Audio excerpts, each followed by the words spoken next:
You giving the time for me, you invite me. It's an honor and privilege for me to talk to you. Thank you. I hope it will be interesting. Vi ringrazio di avermi invitato e spero che quello che vi dico possa essere interessante per voi. I was born in 72 in West Jerusalem. I lived my whole life in Jerusalem. Io sono nato nel 1972 a Gerusalemme Ovest. I was asked to speak not only on the Palestinian situation now, which is horrible, to speak about my life as activist that evolved with time, and what's made me an activist and why I'm doing what I'm doing. Non voglio parlare tanto della situazione palestinese di ora, quanto di perché ho fatto quello che ho fatto e perché ho fatto determinate scelte nella mia vita. So there were a few things that I think influenced me and made my truth and the way I'm thinking and the way I'm acting, and I want to share a little bit with you. Vorrei raccontarvi come mi muovo, come quello che faccio e perché poi sono capitato qui. One thing is that since I was very small child, I knew Palestinians because my father used to work with Palestinians, and not like most of Israelis, I knew them as a human beings. They were friends, they were working with my father. We used to go to their villages, to their home, and there were relationship between us. A differenza di molti israeliani, ho conosciuto i palestinesi fin da piccolo perché mio padre lavorava con palestinesi e quindi ci visitavamo, facevamo scambi, andavamo a trovarli nei loro villaggi. E parlava la lingua. La lingua arabo. E io parlavo, e io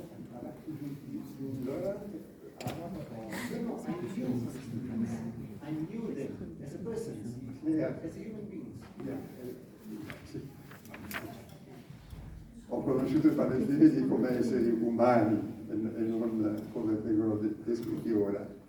You spoke which language with them? Hebrew and Arabic. Ecco, e con loro parlavo ebraico e arabo. L'ebraico è la mia lingua.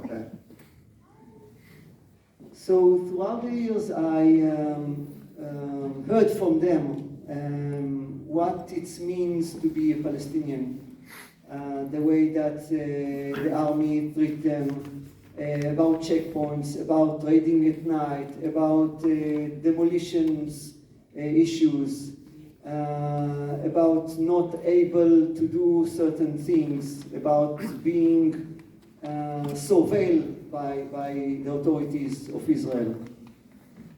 Ho capito che cosa voleva dire essere palestinese, che cosa voleva dire passare attraverso i checkpoint, che cosa voleva dire avere case abbattute, avere difficoltà a muoversi, a vivere.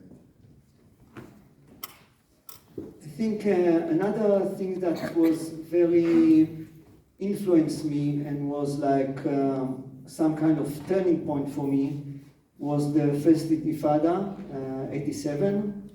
I was about 15 years old, and it was all over the media, all the clashes, all the horrifying scenes, people being killed, being attacked, the defense minister saying we have to break them, break their legs, break their arms.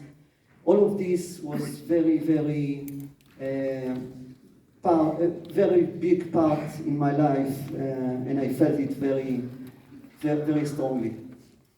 Il momento di svolta per la mia vita e di scelta è stata la prima intifada, quando ho visto il tipo di scontri, le gambe rotte degli palestinesi, le braccia rotte e tutto questo mi ha tremendamente sconvolto. Parallel to that, like I said, I had friends, co-workers of my father that I used to meet a lot, and they tell me from first hand their experience, what they are going through those days of Intifada, and I heard many horrifying things, and it also was very strong for me.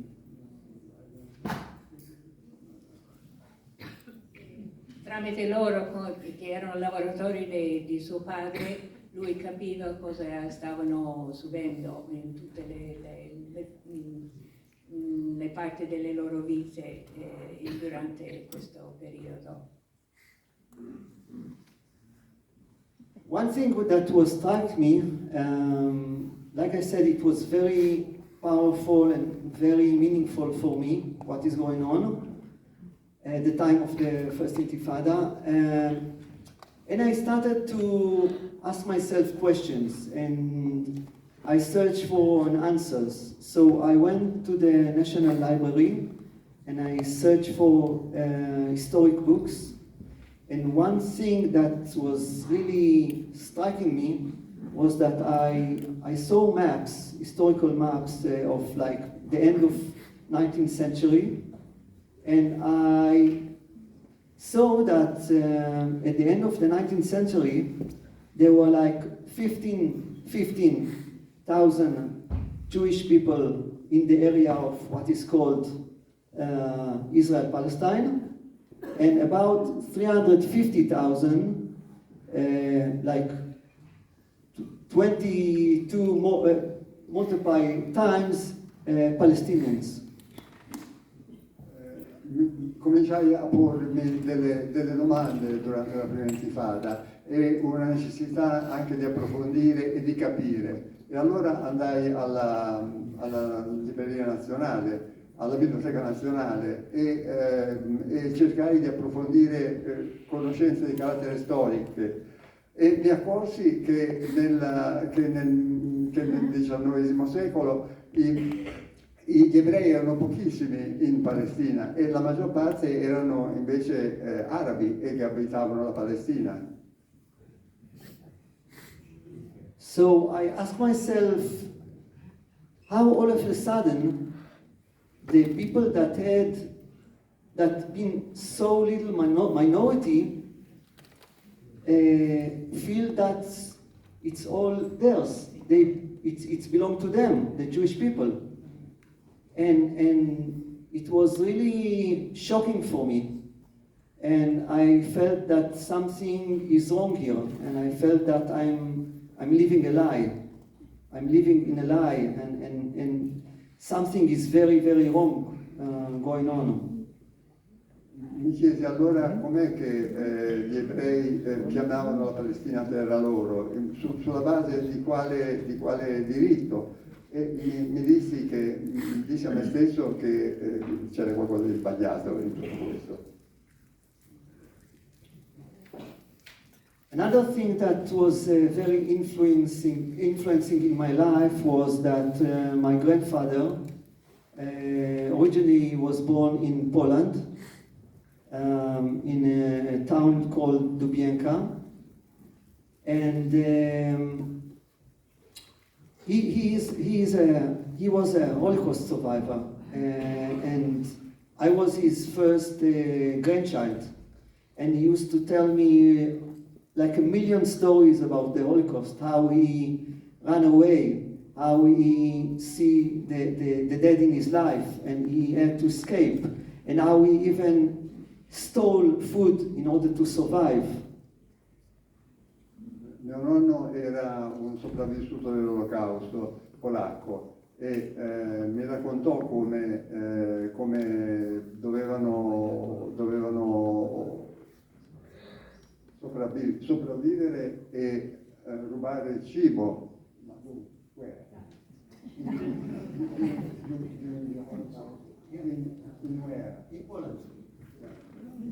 E come dovevano e quanto era difficile sopravvivere in un regime di quello del nazista.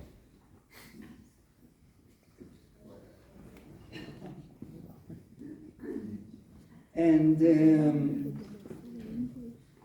during the Holocaust, the whole of his family, except his one brother, the whole of the family died in the Holocaust. And I understood, it was very clear that what happened there, it's racism and discrimination, and this is what caused this terrible situation. And it was very clear for me, the essence of the understanding that what racism and discrimination can bring. Tutta la famiglia morì durante l'Olocausto e divenne chiaro, la conoscenza di queste cose mi chiarì che cosa vuol dire il razzismo e che cosa vuol dire la discriminazione. And I knew that he was a victim. He was a victim, his family was victims, it's my family that were victims, and I knew that it affected his life till the day he died, because he was always afraid that the food will end, or it wasn't normal. And I understood that he and his family were victims. On the other hand, I saw the Palestinians, and I understood that they are also victims. But this time, I'm not them, but we as the powerful part are victimizing them. So, from being victims, we're becoming victimizing others. Capii che cosa vuol dire essere delle vittime, ricercare le cose da mangiare, la sopravvivenza quotidiana, e poi vidi che lo stesso stava succedendo nei confronti dei palestinesi e che stavano diventando le nostre vittime. And this is something that I didn't accept, and I felt I don't want to be part of it, and in a way I wish I could change it, and I guess this is what made me an activist, that I understand I can't be silent, and I can't accept it, and I have to be with the people that are victims, and to try to change. Mi resi conto che non potevo stare zitto e che dovevo schierarmi con quelli che erano le nuove vittime.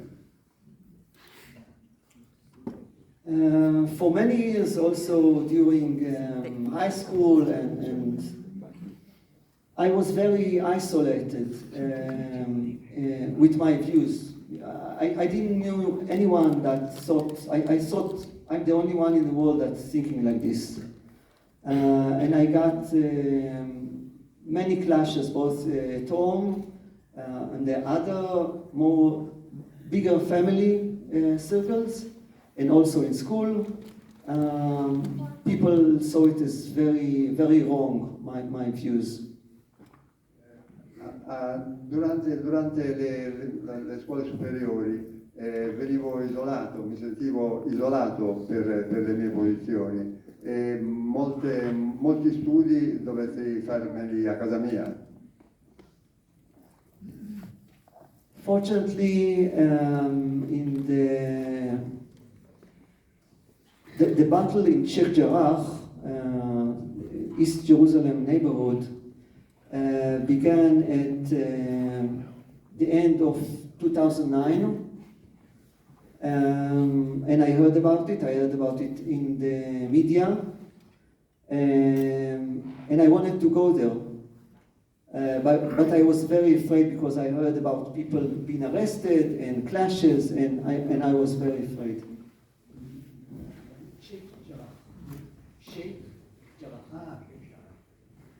Quando ci fu la vicenda di Sheikh Jarrah nel 2009, la prima vicenda, ci furono scontri di tutti i generi e io ne fui in qualche maniera coinvolto. Ha saputo che c'era un gruppo che condivideva le sue opinioni, però avevo paura perché erano arrestati, c'erano molte difficoltà per appartenere e dimostrare con loro. So on the 6th of March 2010, I remember this day, I remember this night, it was Saturday night. There was the biggest demonstration in Sheikh Jarrah, like almost 3,000 people, and I went there. I got the courage to go there, and it was very, very, very moving for me. A week later, I heard about Ta'ayush, the movement activist that I'm part of. By the way, Ta'ayush is a word in Arabic meaning living together. And I heard about the activism, and I went with them to South Hebron Hills a week later. And since then, it was one-way ticket for me. Since then, I am part of the activism in South Hebron Hills with Ta'ayush, with other activists and organizations. Nel 2010, a marzo del 2010, ci fu una grande manifestazione a Gerusalemme, una dimostrazione a Sheikh Jarrah con più di 2000 persone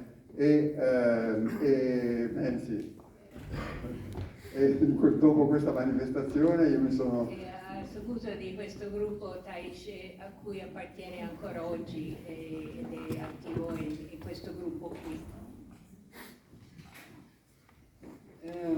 I will tell you a little bit about what it means, our activism, the way that we are active. So we are going to the fields, literally to the fields with Palestinian farmers, shepherds, owner of land, and accompany them to the land, accompany with the sheep, usually to areas that they have difficulties to access because of settlers and other occupation forces.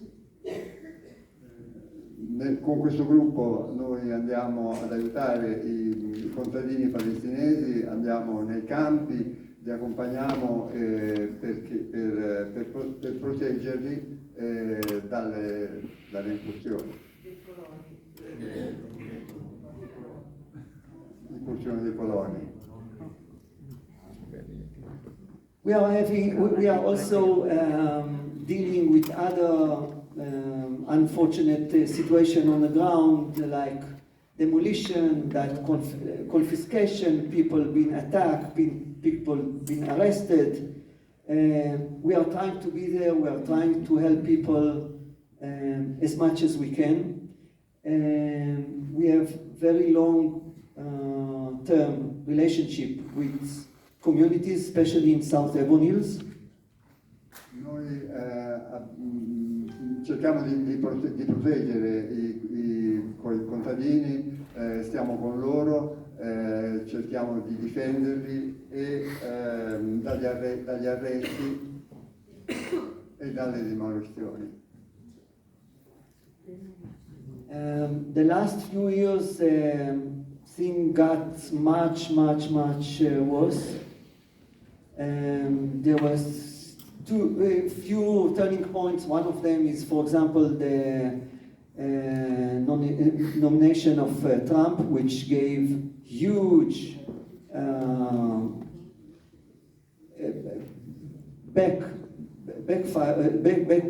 backing for Israel and for the settler movement to expand, to do whatever they like, immunity, money. They felt that it's a green light to do whatever they like.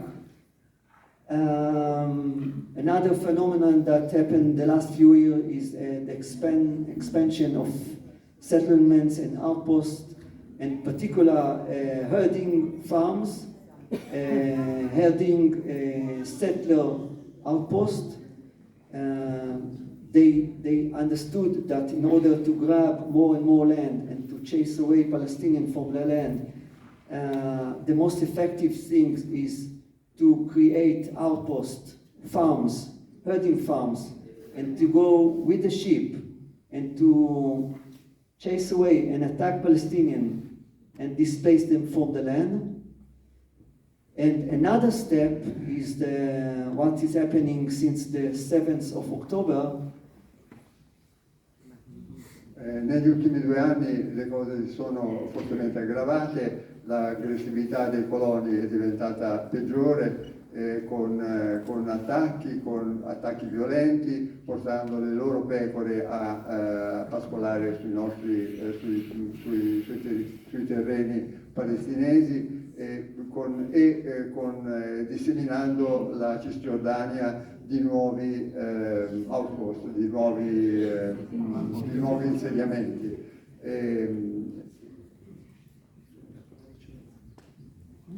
So since the 7th of October, things got really, in a way, out of control, but very much controlled by the settlers.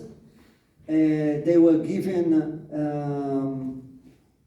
many of them, thousands of them, were given M16s. Many of them are wearing uniforms. You cannot distinguish between settlers, civilian, and soldiers. They are raiding at communities. They are attacking people. They are chasing away people. They are killing people. And it's really tragedy. Poi successivamente i coloni vengono praticamente omogeneizzati all'esercito, in quanto sono armati, hanno giubbotti antiproiettile, hanno divise, hanno armi e quindi sono spalleggiati sempre dall'esercito regolare, quindi sono bande armate praticamente paramilitari. I have to conclude, so only to say that the last few weeks there were like 18 communities that had to leave their place because of attacking and intimidation and ultimatum to leave their places. So 18 communities been transferred from their land. Solo nelle ultime settimane, nelle ultime 2 settimane, sono 18 le comunità che sono state obbligate a sloggiare, ad essere deportate, ad abbandonare le loro case a seguito delle violenze dei coloni. And maybe the last thing is that it's not maybe the most important thing, but also activists are in danger. Very much so. So settlers are also attacking us and shooting us, and there is very right. The right is very strong in Israel now. They are targeting activists, targeting human rights lawyers, people. Me personally been targeted, and they spread my picture, my details, where I'm living, the car that I'm driving, with plans to attack me, with plans to make sure that I'm not acting and maybe not living. So this is also the reason that I came to Italy. I had to escape for a while. This is why I'm here. Come attivisti siamo oggetto di attacchi, siamo diventati sempre più oggetti di attacchi, e anche io personalmente sono stato non solo minacciato, ma ho subito degli attacchi. La mia casa sporcata con la vernice, la mia macchina anche, minacce sempre più gravi, e questo è il motivo per cui ho deciso per un certo periodo di venire qui in Italia. And really the last thing is that I want to ask you to think about what is going on there. It's really a genocide. It's really a new phase of the Nakba. And we have to prevent it, and we have to stop it. And I urge you to do whatever you can, either to create a demonstration, or even more important, to try to influence the people that make the decision to stop it. Thank you. Questo è il motivo per cui chiedo a voi un aiuto a fare dimostrazioni, cercare di influenzare i vostri decisori politici perché intervengano e smettano di volgere la testa dall'altra parte. Grazie.